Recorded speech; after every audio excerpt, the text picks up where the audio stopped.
आज का विषय, तो जिसके चलते दोस्तों मैं समझता हूं कि आप सभी इस वक्त में 330 के आसपास में आप लोग जो जुड़ चुके हैं, मैं आप सबको कहना चाहता हूं कि इस सब्जेक्ट को सुनिएगा। जितने देख रहे हैं खूब शेयर करिएगा, जितना आप कर सकते हैं कीप शेयरिंग। चलिए दोस्तों, आज के इस विषय पे हम आ जाते हैं और मैं समझता हूं कि परमेश्वर अपना काम बड़े जोरों तरीके से आज करेगा ना। एक प्रश्न पूछूंगा और उसके बाद में शुरू करेंगे ये अद्भुत टॉपिक के ऊपर। ओके, प्रश्न ये है कि आप तैयार हैं? जो मुझे अभी इस वक्त में फेसबुक पे देख रहे हैं और रिकॉर्डेड वीडियो देख रहे हैं, क्या आप तैयार हैं? क्या आपके घर का आसपास का माहौल ठीक है? आपके बच्चे आपको डिस्टर्ब तो नहीं कर रहे हैं? आपका जो फोन है उसको फ्लाइट मोड पे डाल दीजिए, कम से कम पौने घंटा। ओके, आपका जो घर का एटमॉस्फेयर है उसको ठीक कर लीजिए। अगर टीवी चल रहा है तो बंद कर दीजिए। अगर कोई और फैमिली मेंबर देख रहा, कर सकते हैं तो, क्योंकि हो सकता है वो अविश्वासी हो, ठीक है ना। ऐसा एटमॉस्फेयर बनाइए, घर से बाहर आ जाइए जहां पे आप फोकस कर सके, हेडफोन लगा लीजिए।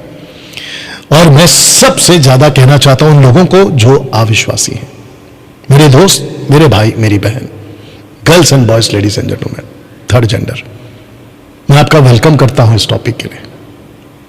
अगर आप अभी जुड़ चुके हैं, मैं चाहता हूं कि आप आए इस वक्त, आप मेरे साथ में जुड़े।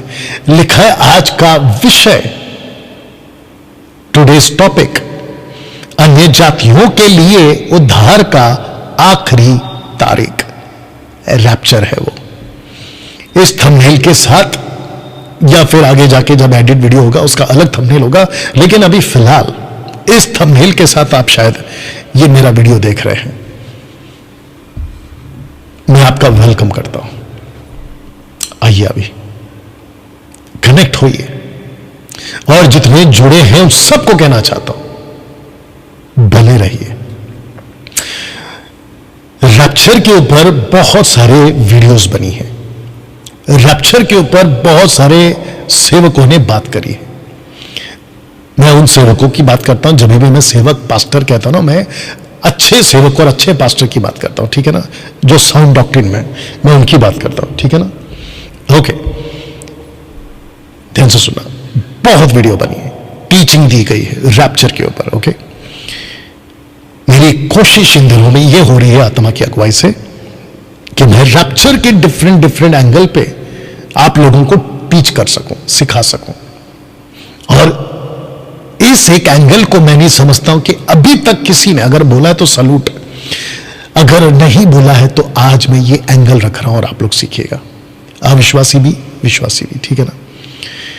अन्य जातियों के लिए रैप्चर जो है ना वो आखिरी तारीख होगी, सुसमाचार की आखिरी तारीख अन्य जातियों के लिए रैप्चर। जी, आखिरी तारीख, आखिरी तारीख, आखिरी पल, आखिरी चांस।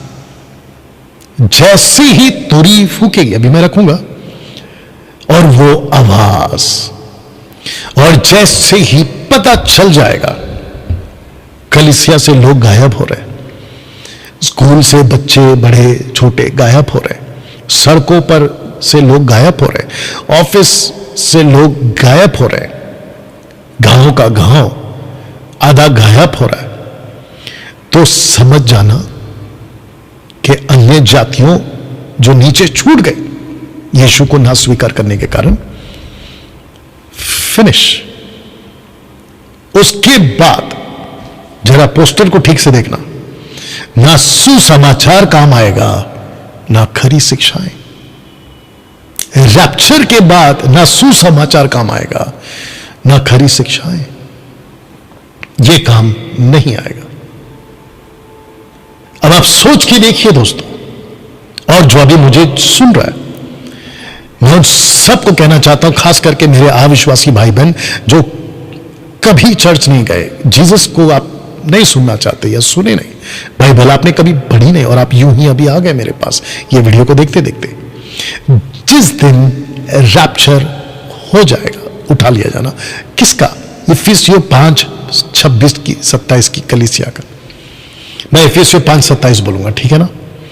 जिस दिन कलीसिया चली जाएगी, वो कलीसिया जिसको पवित्र आत्मा तैयार कर रहा है, वो कलीसिया जिसमें ना कलंक है, ना झुर्री है, ना कोई ऐसी वस्तु जो मेमने के यानी यीशु के बगल में खड़ी होने के लायक हो, ऐसी कलीसिया जिसमें किसी प्रकार का कोई पाप, ऐसी कलीसिया जिसमें किसी प्रकार का कोई गंदगी, ऐसी कोई व्यभिचार, मूर्ति पूजा, नशा, पैसा का चक्कर, ऐसी कलीसिया जिस दिन उठा ली जाएगी और वो मुर्दे जो मसीह में मरे हैं वो जब उठा लिए जाएंगे, ना सुसमाचार काम आएगा, ना खरी शिक्षाएं।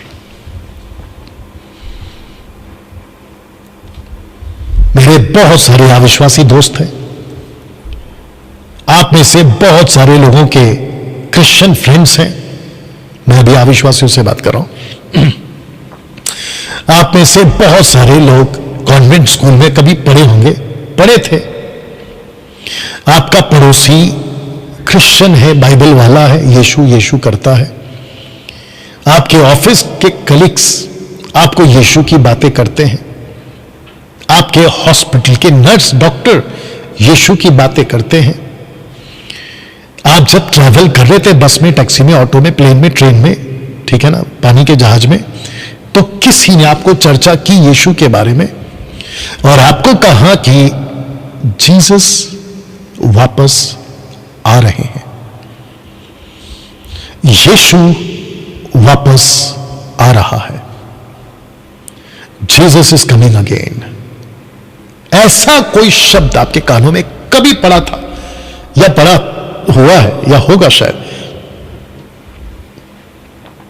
ओके?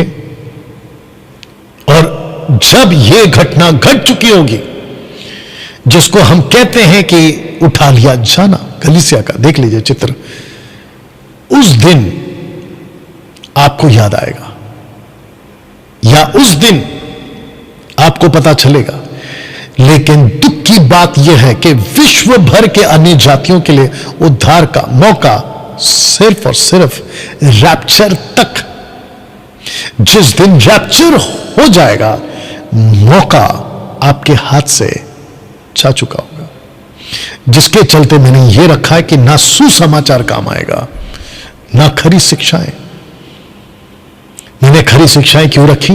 वजह यह है, आपने सुसमाचार को तो सुना था, लेकिन कुछ कलीसियाएं खरी शिक्षा में ना चलने के कारण सुसमाचार तो सुना था, लेकिन वो समझ जाएंगे कि रैप्चर हो चुका है, हम छूट चुके हैं, अब हम खरी शिक्षा में जाएंगे, अब हम जिब्रिश छोड़ देंगे, तायत लेना छोड़ देंगे, लड़कियों का चक्कर, औरतों का चक्कर, नशा का चक्कर, पाप का चक्कर छोड़ देंगे, अब हम खरी शिक्षा में आएंगे। एक डैनियल राज था जो चिल्लाता था, चीख चीख कर प्रचार करता था, मुझ जैसे 10% और भी करते हैं तो आपको याद आएगा। लेकिन आपको बता दूं कि जिस दिन रैप्चर हो जाएगा, ना अन्य जातियों के लिए सुसमाचार काम आएगा, ना खरी शिक्षा विश्वासियों के लिए काम आएगा। वाह, बहुत बहुत गंभीर विषय है। मैं इसको क्या कहना चाह रहा हूं, इसको मैं फिर से पढ़ दे रहा हूं। विश्व भर के अन्य जातियों के लिए उद्धार का मौका रैप्चर तक। दोस्तों, इस बात पर, इस मुद्दे पर मैं बहुत जोर देने वाला हूं इस वीडियो में, और अभी भी दे रहा हूं। तो मेरा क्वेश्चन यह है आप लोगों से, एक सेकंड दीजिए, क्या आपने कभी सुसमाचार को जब आपने सुना था, यह आवाज के लिए माफी चाहता हूं, तो आपका रिएक्शन क्या था? मैं जानता हूं कि अविश्वासी किसी भी वर्ग के, किसी भी कैटेगरी के, मैं उसको एक ही श्रेणी में ला रहा हूं और वो है अविश्वासी, अनबिलीवर्स। ओके, अनबिलीवर से मतलब है those who don't believe Christ, we call them unbeliever. Okay, बाकी अलग विषय आपका। आपने कभी गॉस्पल सुना होगा, अनबिलीवर्स, एक सेकंड दीजिए। उस वक्त आपका रिएक्शन क्या था? आपने मजाक उड़ाया था उस व्यक्ति का? बहुत गलत बात। आपको पता नहीं है कि आपने गॉस्पेल का मजाक उड़ा के आपने किससे पंगा ले लिया है। आपको अंदाजा तक नहीं है। वो ऐसा गॉस्पेल था और अभी भी है, रैप्चर तक, इसलिए मैं इसको रखकर बात कर रहा हूं। वो ऐसा गॉस्पेल है, ये सुसमाचार जिसको हम, जो डंकी की चोट पे प्रचार करते, जिसको आप लोग हल्के में लेते हो ना, सुसमाचार, उसके लिए परमेश्वर, जो खुद परमेश्वर मानव रूप लेकर इस पृथ्वी पर आज से 2024 साल पहले पैदा हुआ, as a human, died on the cross, buried and rose again on third day, मारा गया, गाड़ा गया और तीसरे दिन मुर्दों में से जी उठा। ऐसा मसीहा, मैं वचन भी रखूंगा, ठीक है ना, बाइबल से बातें रखूंगा, उसने इस सुसमाचार को इतना महत्व दिया कि उस सुसमाचार के लिए उसने लहू का कतरा कतरा बहा दिया। एक ऐसा वक्त था, क्योंकि रोम की सरकार ने मारा था, एक ऐसा वक्त था कि यीशु समझ चुका था कि मैं जो क्रूस उठाने जा रहा हूं, मैं जो दर्द या रोम सरकार की सेना के द्वारा जो मुझे पताड़ना होगी, मेरी दुर्दशा होगी, सहन के बाहर है। तो गतसमनी नाम बाग में प्रार्थना करते वक्त यीशु ने यह कहा, अगर हटा सकते हो, अगर ये ढाल सकते हो, ये कटोरा मैं नहीं पी पाऊं, अगर ऐसा कुछ कर सकते हो तो करिए, अन्यथा आपकी मर्जी। Let your will be done, तेरी इच्छा पूरी कर ले।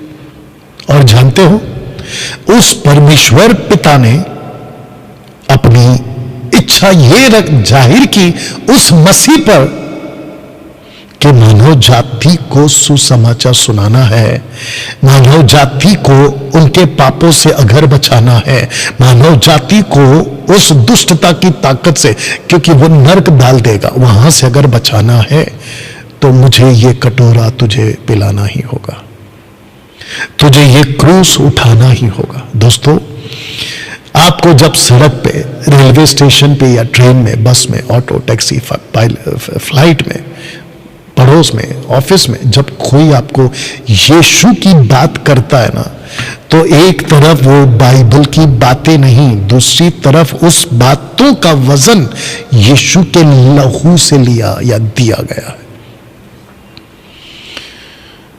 अगर आपने इसको नहीं समझा, और आपने कभी, अविश्वासियों से बात कर रहा हूं, आपने अगर कभी इस गॉस्पेल का मजाक उड़ाया है, तो आपको अंदाजा तक नहीं है कि आपने किससे पंगा ले लिया है। जी, आपको अंदाजा तक नहीं है कि आप किससे भिड़ गए हैं। एक ऐसा मैं बहुत वीडियो देखता हूं, एक ऐसा परमेश्वर से आपने पंगा ले लिया जो जमीन फाड़ के पूरा का पूरा गांव, बस्ती, कौम या लोग जो ऐसे बगावत करते हैं, जमीन पे उतार देता है। मैं बहुत वीडियोस को देखता हूं जो मजाक उड़ाते हैं, स्कॉफर जो भी है, जो 3 खिल्ली में खुद को बचा नहीं सका, 3 खिल्ली में जो खुद लटक कर मर गया, वो हमको क्या बचाएगा। ऐसे मजाक वाले वीडियो मैंने खूब देखे, और ऐसे तत्वों को जब मैं देखता हूं तो मुझे अफसोस होता है कि इन लोगों ने किससे पंगा ले लिया है। नहीं बच पाएंगे। आपको ठीक नहीं लग रहा होगा ये मेरा स्टेटमेंट, आपको कुछ अलग लग रहा होगा ये मेरी बातें, लेकिन ये फैक्ट है मेरे भाई, ये फैक्ट है। मैं कुछ लॉजिक और कुछ बातें आपको बता दूं, जितने फेसबुक पे देख रहे खूब शेयर करिए, वॉच पार्टी करिए। आपको पता है जब आपके शरीर में कोई बीमारी हो जाती है ना, तो डॉक्टर आपको बहुत चेतावनियों के साथ में ये नहीं खाना, ये नहीं पीना, इधर नहीं रहना, उधर नहीं रहना, ये वो आपको वार्न करता है। और साथ में ये भी कहता है कि अगर ऐसा करा तो उसके परिणाम ये आएंगे। आप क्या करते हो पता है? अगर आप बदतमीज टाइप के नहीं हो, आप शरारती टाइप के नहीं हो, मस्तीखोर नहीं हो, जिंदगी को समझकर, उसके महत्व को समझकर चलने वाले हो, तो आप डॉक्टर की एक एक सलाह पर गौर करते हो, बकायदा लिख कर लेते हो, एक व्यक्ति को अपने लिए रखते हो कि वो मेरी तबीयत का ख्याल रखे। राइट? पता है क्यों? क्योंकि अगर आपने सतर्कता नहीं बरती तो वो तुम्हारी जान ले सकता है, वो चीज, वो बीमारी। वैसे ही दोस्तों, ये तो शारीरिक बातें हैं, लेकिन आत्मिक बातों में, जैसे शारीरिक बातों में उम्र है और एक सीमा है, 70, 80, 100, एक सीमा, उसके बाद फिनिश। वो बीमारी आपकी मृत्यु के साथ में खत्म हो जाती है, डिसअपियर हो जाती है। लेकिन आत्मा की कोई उम्र नहीं है, आत्मा का कोई एंड नहीं है, अनंत काल। अगर आपने आत्मा के तौर पे जो इलाज यीशु आपको देते हैं, अगर वहां पे आपने लापरवाही जरा सी भी बरती, ये आपके आत्मा का सवाल है। इसलिए अगला स्लाइड के लिए तैयार होइए। ये एक बहुत ही बड़ा गंभीर विषय है। कौन सा? ये वाला, रैप्चर के पहले उद्धार पाना एक बहुत बड़ा गंभीर विषय है। इसको सिखाते सिखाते मैं बाकी चर्चेस के पास्टर को एक सलाह के तौर पे कहना चाहता हूं, अपने अपने चर्चों में प्रचार पर ज्यादा जोर, प्रचार के क्षेत्र में ज्यादा जोर रैप्चर पे दीजिएगा। ओके? क्योंकि जो परमेश्वर के डर में चलता है वो पाप से दूर रहता है। जो परमेश्वर के वचन के आधार पर चलता है, रिस्पेक्ट करता है, वो पाप से दूर रहता है। और जिसके चलते मैं उन सबको रिक्वेस्ट करूंगा, बाकी चर्चेस के पास्टरों को, प्लीज अपने चर्च को ये बातें सिखाओ। ये बहुत गंभीर विषय है। कुछ बातें आपको बताता हूं, अगर आप लोग सब सुन रहे हैं, कुछ बातें आपको बताता हूं। जानते हो आजकल क्या हो रहा है चर्चों में? 90% चर्चेस प्रॉस्पेरिटी की तरफ जा रही है, 90% चर्चेस ब्लेसिंग की तरफ जा रही है। लूसीफर इतना स्मार्ट है, उसको अच्छे से पता है कि अगर लीडर को फंसा दिया मैंने तो बाकी काम लीडर करेगा। बात समझ में आ गई? अगर लीडर भटक गया ना तो बाकी को भटकाने का काम लीडर ही कर देगा। अगर मेरा इशारा मिल रहा होगा, एक व्यक्ति को खराब किया उसने, उस व्यक्ति ने बाकियों को भी खराब कर दिया। या मुझे इस बात का बड़ा अफसोस है, क्योंकि मैं अच्छे से देख रहा हूं कि कैसे भटक रहा हो। और ऐसे ही चर्च का, उस लूसीफर का यही कॉन्सेप्ट है, चरवाह को मारो, भेड़ें बिगड़ पे जाएंगे, तितर बितर। चरवाह पे अटैक करो। बहुत दुख के साथ ये कहना पड़ता है कि लूसीफर का टारगेट चर्च के मेंबर नहीं है, लूसीफर का टारगेट चर्च का पास्टर है जो उनको लीड करता है। इसलिए बी केयरफुल।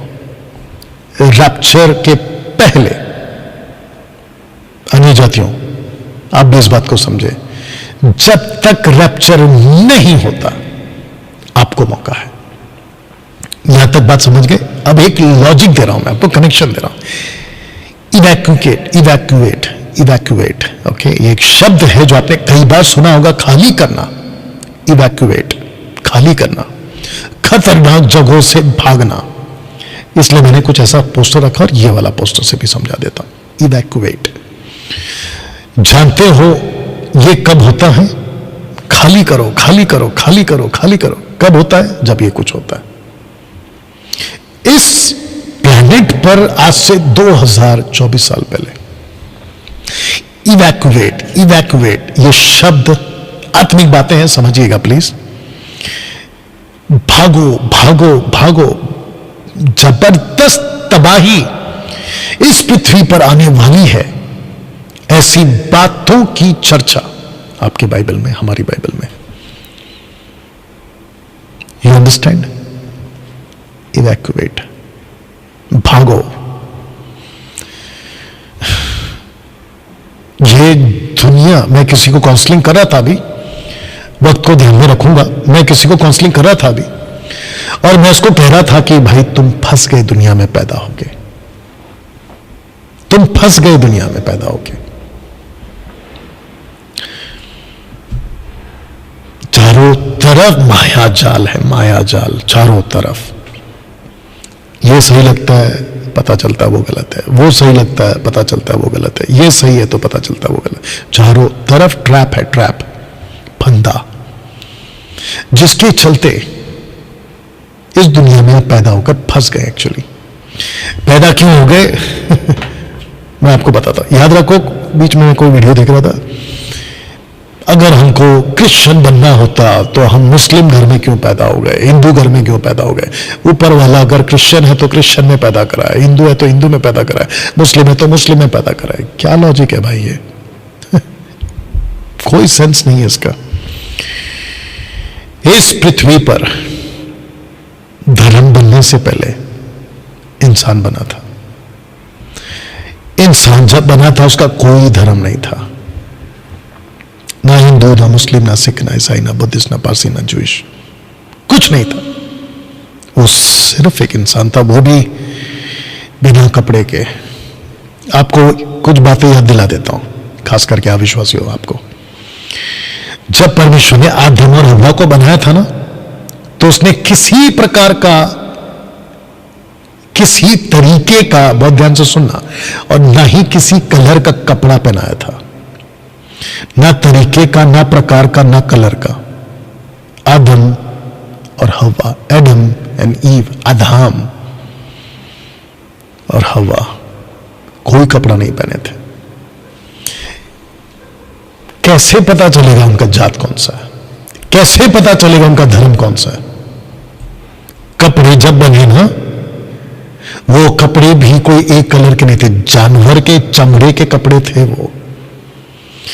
तो मैं पूरे मानव जाति को इस वीडियो के माध्यम से पूछना चाहता हूं कि जानवरों का कौन सा धर्म होता है? जानवरों के कपड़े का कौन सा धर्म होता है? जानवर का कपड़ा क्यों, यानी कि भेड़ का कपड़ा क्यों? इंसान पाप करने के बाद जानवर बन गया, एनिमल, पाप करने के बाद। और उसके पहले ही परमेश्वर ने कहा था कि मैं तुझे ऐसी ताकत देता हूं, बहुत ध्यान से सुनिए प्लीज, मैं तुझे ऐसी ताकत देता हूं कि तू बच्चे पैदा कर पाएगा,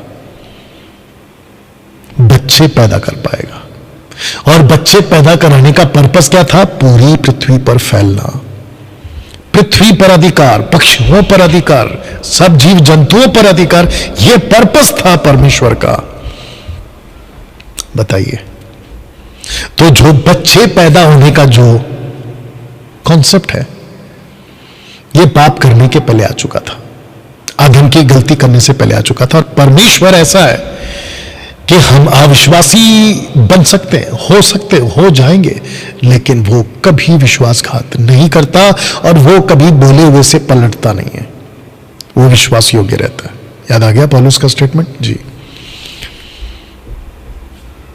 बच्चे पैदा होते गए, पैदा होते गए, पैदा होते गए, पैदा होते गए, पैदा होते गए, पैदा होते गए। आज देखो 8 बिलियन पॉपुलेशन है पूरी दुनिया का, 800 करोड़, भारत में 140 के आसपास या उससे भी ज्यादा।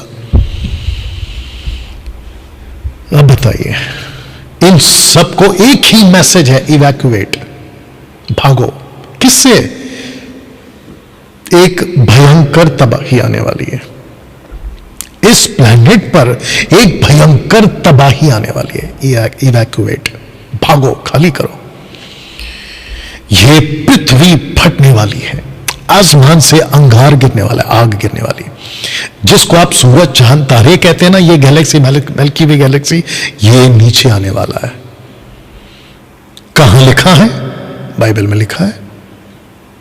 हम तो नहीं मानते, मत मानो, ये सब बकवास है, ठीक है, आपकी मर्जी, लेकिन मेरा काम है बताना, और मुझ जैसे प्रचारकों का काम है बताना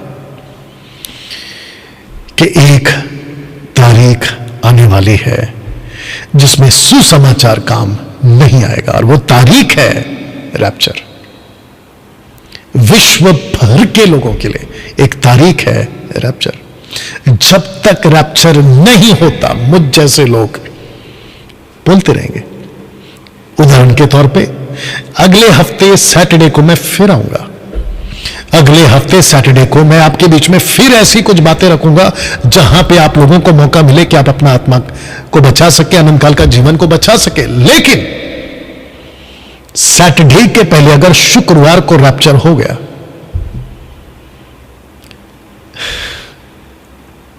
आपका चांस गया। कुछ लोग इतने हल्के में लेते हैं ना बातों को, अरे बकवास है, ठीक है ना, कोई बात नहीं, क्योंकि कोई किसी को जबरदस्ती नहीं कर सकता। अरे ये जो बोल रहा है डैनियल राज, बकवास है, ठीक है ना, ये आपका है। लेकिन क्या जिसको तुम बकवास कह रहे हो, क्या 100% उसकी गारंटी आपके पास है? उसकी गारंटी आपके पास नहीं है, और यही वजह है कि आपने अज्ञानता, बालकपन, मूर्खता, ज्ञान की कमी के कारण आपने ये कह दिया, अरे सब बकवास है, अरे ये तो ऐसे ही बोलते हैं, कुछ नहीं होने वाला है, ठीक है ना। बट क्या उस स्टेटमेंट के आपके पास में 100% गारंटी है कि वाकई कुछ नहीं होने वाला है? अब आप पलटकर मुझे बोल सकते हो कि आपके स्टेटमेंट पे आपके पास में 100% गारंटी है क्या? बहुत ध्यान से सुनना, इसका जवाब मैं दे रहा हूं। मेरे पास इसकी गारंटी नहीं है। मैं जिसकी बात कर रहा हूं उसके पास में गारंटी 100% नहीं, 1,00,000% गारंटी है। क्योंकि जिसका हम प्रचार कर रहे हैं वो वहीं से आया है जहां पहुंचाने की वो बात कर रहा है, आपसे, हमसे, मुझसे। वो वापस वहीं गया, क्रूस पे से जिंदा होने के बाद वो वहीं से वापस आएगा, और वापस उन सबको जो उसके ऊपर भरोसा करते लेकर जाएगा। यूहन्ना 14:1-2-3-4 में क्या कहा उन्होंने? तुम्हारा मन व्याकुल ना हो, मैं आ रहा हूं, और मैं जिस दिन आऊंगा तुमको वहां ले जाऊंगा जहां मैं रहूंगा। ऐसी बातें किसके पास है? ऐसे स्टेटमेंट किसके पास है? आप ही बताइए। इस प्लैनेट पर किसी किताब में ऐसी दावा करने वाली बातें कहां है? सीधा आंसर नहीं है मेरे दोस्त। दोस्तों, इसको समझिए। आपको जब जान बचानी होती है ना, आप यहां तर्क नहीं देते। ये जो फायर ब्रिगेड वाले जो होते हैं ना, जो जान बचाने आते हैं ना, आप उनको तर्क नहीं देते। पहले बताओ कहां आग लगी है, पहले हमको प्रूफ दो कहां बम रखा है, पहले हमको बताओ कि कहां है खतरा, उसके बाद हम तुम्हारी बात मानेंगे। ये ऐसे जो अपनी जान जोखिम में डाल के आते हैं ना तुमको बचाने के लिए, वो वही सट्ट करके दे देगा। बोले क्या बकवास कर रहे हो आप? इनकी बात को सुनते हो दोस्तों, और जिसके चलते होता क्या है, आप कहते हो कि जी कहां भागना है बताओ, कहां जाना है बताओ, किस दिशा में जाना है बताओ। हम आपकी बात को सुनते हैं, और कुछ लोगों को तो कुछ नहीं पता होता है, नींद से जागते सब भाग रहे, बोले वो भी भाग रहे, बोले क्या हुआ, बोले बम रखा, आग लगी है, अच्छा ठीक है भागो, इवैक्यूएट, खाली करो। ऐसे ही, अब मैं आगे रखने जा रहा हूं, ऐसे ही एक दिन आने वाला है। लिखा है 1 थिस्सलुनीकियंस चैप्टर 4:16, पहला थिस्सलुनीकियों 4:16, परमेश्वर की तुरी फूकी जाएगी, मैं इसको रख रहा हूं अभी। परमेश्वर की तुरी फूकी जाएगी, आगे बात कुछ है लेकिन मैंने यहां पे स्टॉप किया इसको। परमेश्वर की तुरी फूकी जाएगी, then the door will be closed. दरवाजा बंद, फिर मौका कभी नहीं मिलेगा। ये जो शब्द है ना, कभी नहीं मिलेगा, ये मैंने लिखा है। और किस बेस पे लिखा है? बाइबल के बेस पे लिखा है। आपको मौका कभी नहीं मिलेगा मेरे दोस्तों। अभी जो देख रहा है मुझे, आप कभी चर्च नहीं गए, चर्च से मेरा मतलब रिलीजन नहीं है। आपने कभी बाइबल नहीं पढ़ी, आपने कभी ये यीशु ईसा मसीह जीसस क्राइस्ट यशुआ के बारे में आपने कभी नहीं सुना पढ़ा नहीं किया। आज आप पहली बार देख सुन पा रहे। बैठे बैठे इस बात को और इसकी गंभीरता को समझिए कि जिस भी दिन, जब भी कभी ये तुरी अगर फूक दी गई, जानते हो इसका मतलब क्या है? ऊपर हेवन में, स्वर्ग में परमेश्वर सब कुछ को रोक के रख रहा है। एंजल्स को, लूसीफर को, एंटी क्राइस्ट को, तबाही करने वाली स्पिरिट्स को रोक के रख रहा है कि इनको रोको। बोले क्यों? क्योंकि गॉस्पल जाना है, गॉस्पल जाना है। क्या होगा? गॉस्पल वो सुनेंगे, फिर क्या होगा? वो अपना जीवन बदलेंगे, फिर क्या होगा? और जिस दिन मैं तुरी फूकूंगा, ये मेरी आवाज को सुनेंगे और मैं इनको उठा लूंगा। ये एक बहुत ही बड़ा गंभीर विषय है। रैप्चर के पहले उद्धार पा लो, इस तुरी को फूकने से पहले उद्धार पा लो। मेरे इस वीडियो में मैं इस पे ही जोर दे रहा हूं, अन्य जातियों के लिए। मन फिराइए। एक यीशु की पैराबल जो कि यीशु ने स्वर्ग से जोड़कर दी, उसको रखने जा रहा हूं। हालांकि एक से है लेकिन मैंने 10 रखा है आपके लिए। लिखा है कि जब वे मोल लेने को जा रही थी, कौन है ये लोग? 10 कुंवारियां, ओके। 5 उनके पास में मशाल भी है, तेल भी है। बाकी 50%, 5 उनके पास में मशाल है लेकिन तेल नहीं है। इंतजार करते करते करते करते बीच में जब इंतजार का टाइम, वक्त पीरियड ज्यादा हो गया, तो जिनको तेल लेना था उन्होंने तेल को लेने में नजरअंदाज कर दिया। दूसरे शब्दों में उन्होंने कहा ठीक है, नॉट अ बिग डील, कोई बात नहीं, देख लेंगे, ओके चलता है, ऐसा वाला। और जब अचानक से तुरी फूक दी गई, अचानक से हल्ला होने लगा कि दुल्हा आ चुका है। एक पैराबल के तौर पे बता रहा हूं, दुल्हा आ चुका है। तो जो 5 कुंवारियां थी वो तो चली गई। क्यों? क्योंकि उन्होंने इसको हल्के में नहीं लिया था, इसको लापरवाही में नहीं लिया था, इसको मजाक में नहीं लिया था, इसको यूं ही नहीं लिया था, बल्कि गंभीर लिया था। इन्होंने कहा कि नहीं, जिसने कहा है वो एक दिन आएगा। ईसा मसीह इस प्लेनेट पे फिर से आएगा। चर्च में जाना गंभीरता की बात है, बाइबल की बातों को सीखना गंभीर बातें हैं, मसीह के दया के पीछे चलना गंभीर बात है, पवित्रता में जीना गंभीर बात है। इन सब को ध्यान में रखते हुए जो अपना जीवन मजबूत रखता है, वो 5 कुंवारियों ने, जिन्होंने इसकी महत्वता को समझा वो तो चली गई, लेकिन जिन्होंने नहीं समझा, ये उनकी बातें। लिखा है जब वे मोल लेने को जा रही थी, क्या तेल, तैयारियां, जबकि तैयारी रैप्चर के पहले होना चाहिए, तुरी के पहले होना चाहिए, ये बाद में कर रही हैं। और लिखा है कि दूल्हा आ पहुंचा और जो तैयार थी उसके साथ ब्याह के घर में चली गई। शब्द को पढ़िएगा, द्वार बंद किया गया। मैंने ये फोटो जानबूझ के रखा है जो दरवाजा बंद कर रहा है अंदर से, और जो दरवाजा बंद कर रहा है वो दुल्हा है। वो दरवाजा जो बंद कर रहा है वो ईसा मसीह है। जो दरवाजा बंद कर रहा है वो परमेश्वर खुद है, जिसको हम यशुआ कहते हैं। वो बंद कर रहा है और वो कह रहा है कि मैं बहुत प्रिंसिपल वाला आदमी हूं, मैं बहुत डिसिप्लिन वाला आदमी हूं, मैं बहुत नियम वाला आदमी हूं, मैं बहुत प्रोटोकॉल वाला आदमी हूं।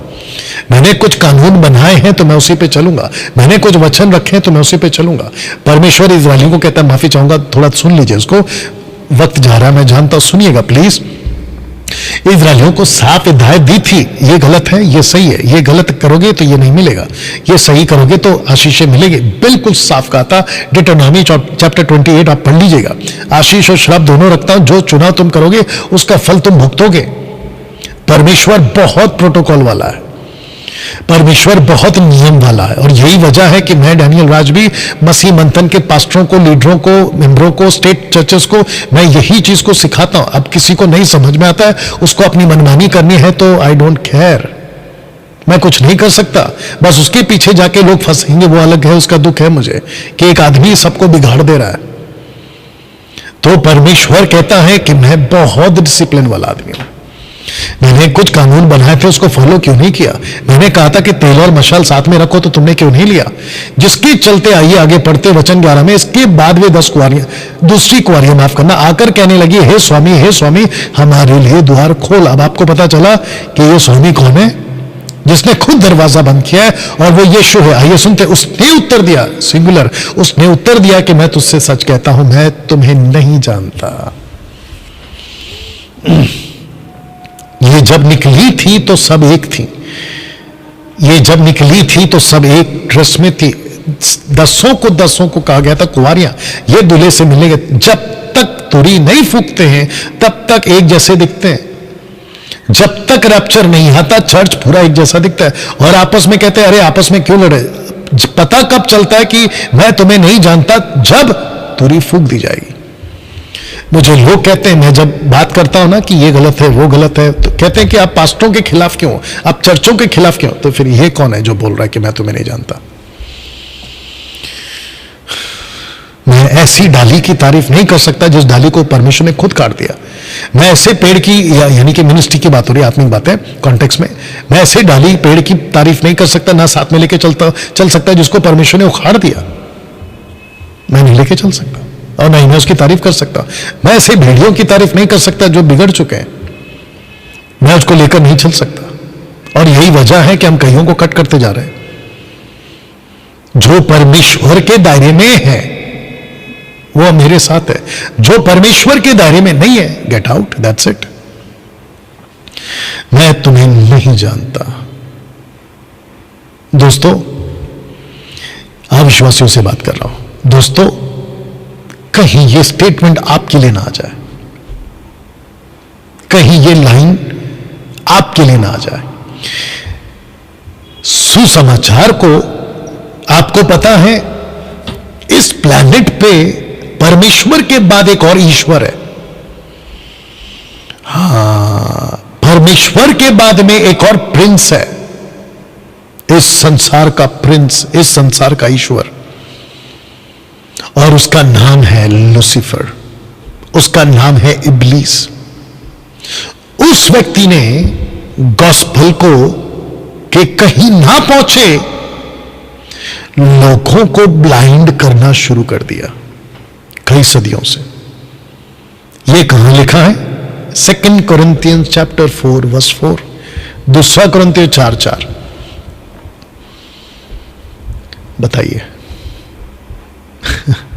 जो इस संसार का ईश्वर है ना, वो कहता है कि अगर मैंने गॉस्पेल को अगर छोड़ दिया यूं ही कि कुछ नहीं होने दो, तो उसको अच्छे से पता है कि अगर किसी ने गॉस्पेल सुन लिया उसका जीवन सफल।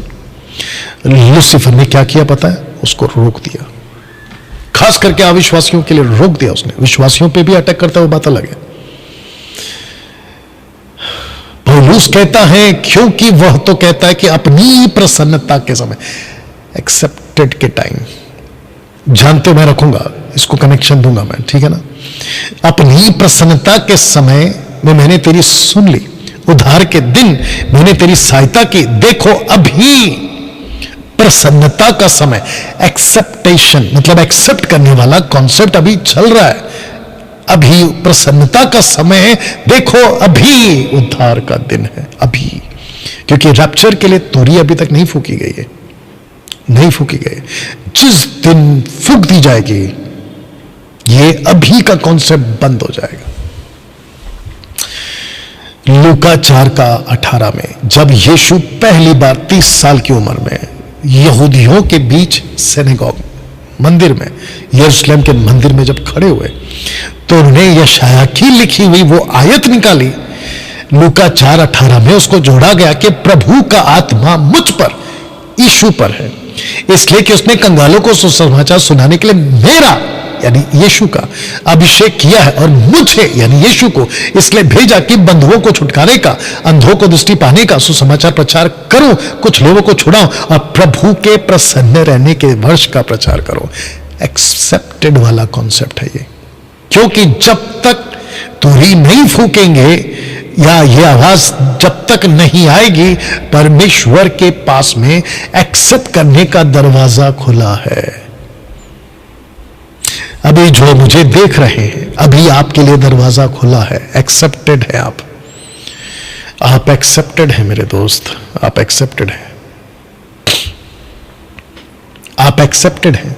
और उस दिन से ये चल रहा है, पढ़वा देता हूं। उसने कहा, यूं लिखा है कि मसीह दुख उठाएगा, तीसरे दिन मरुओं में से जी उठेगा, यरूशलेम से लेकर जातियों में, सब जातियों में, प्लूरल जातियों में मन फिराव का, पापों की क्षमा का प्रचार उसी के नाम से किया जाएगा। तुम इन सब बातों के गवाह हो। मैं मरा था, तुम गवाह हो। मैं जी उठा, तुम गवाह हो। मैं उठा लिया गया बादलों पर, तुम गवाह हो। जाकर सारी जातियों को, यरूशलेम से तो शुरू करो, लेकिन सारी जातियों को बताओ। वाह दोस्तों, मेरे साथ बने रहें। उन जातियों को बताओ कि मन फिराना जरूरी है, पापों की क्षमा जरूरी है, और यीशु के वजह से ही तुम्हारे पाप क्षमा होंगे। क्यों? क्योंकि ऊपर लिखा है कि उसने दुख उठाया आपके पापों के लिए, वो क्रूस पर मरा है आपके पापों के लिए। इसका गॉस्पल, इसका सुसमाचार सारी दुनिया को सुनाओ। और यही वजह है मेरे दोस्तों कि सोशल प्लेटफॉर्म पर अभी मैं और ये वीडियो जहां जहां जाएगी, मैं उन सबको कहना चाहता हूं कि आप लोगों को एक्सेप्ट करने वाला कॉन्सेप्ट अभी चल रहा है। अभी आपको मौका है, अभी आपको एक्सेप्ट किया जाएगा।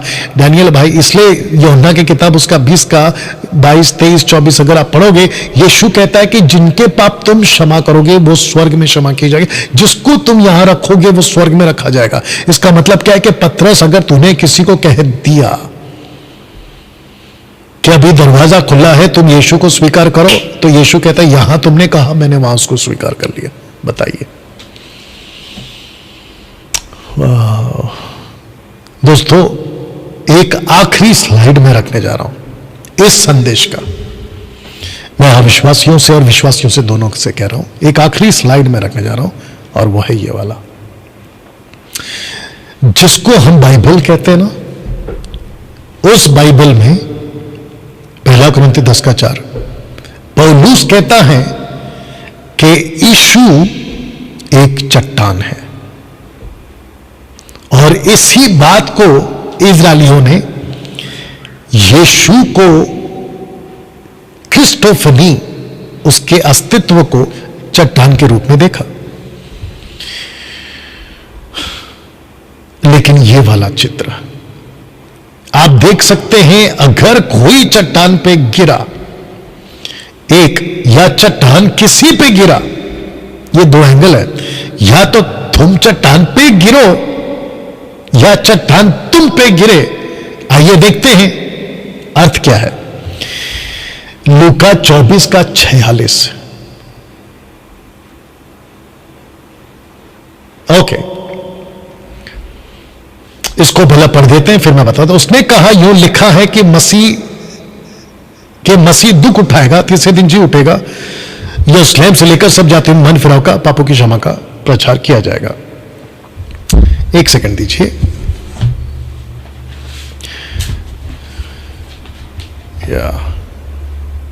ओके, मत्ती की किताब, अगर मैं गलत नहीं हूं, जो कि मैंने इसमें नहीं डाल पाया, एक सेकंड दीजिए प्लीज।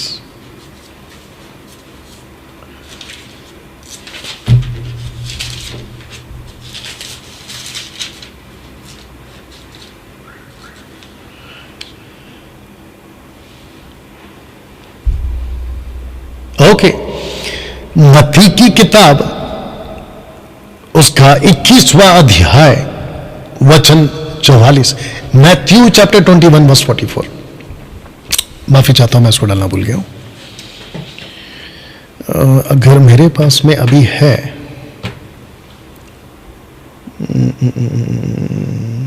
एक सेकंड दीजिए प्लीज, मैं आपको बताता हूं कि वहां पर क्या लिखा है। मेरे साथ बने रहें प्लीज, मैं उसको डाल के आपको समझाना चाहूंगा।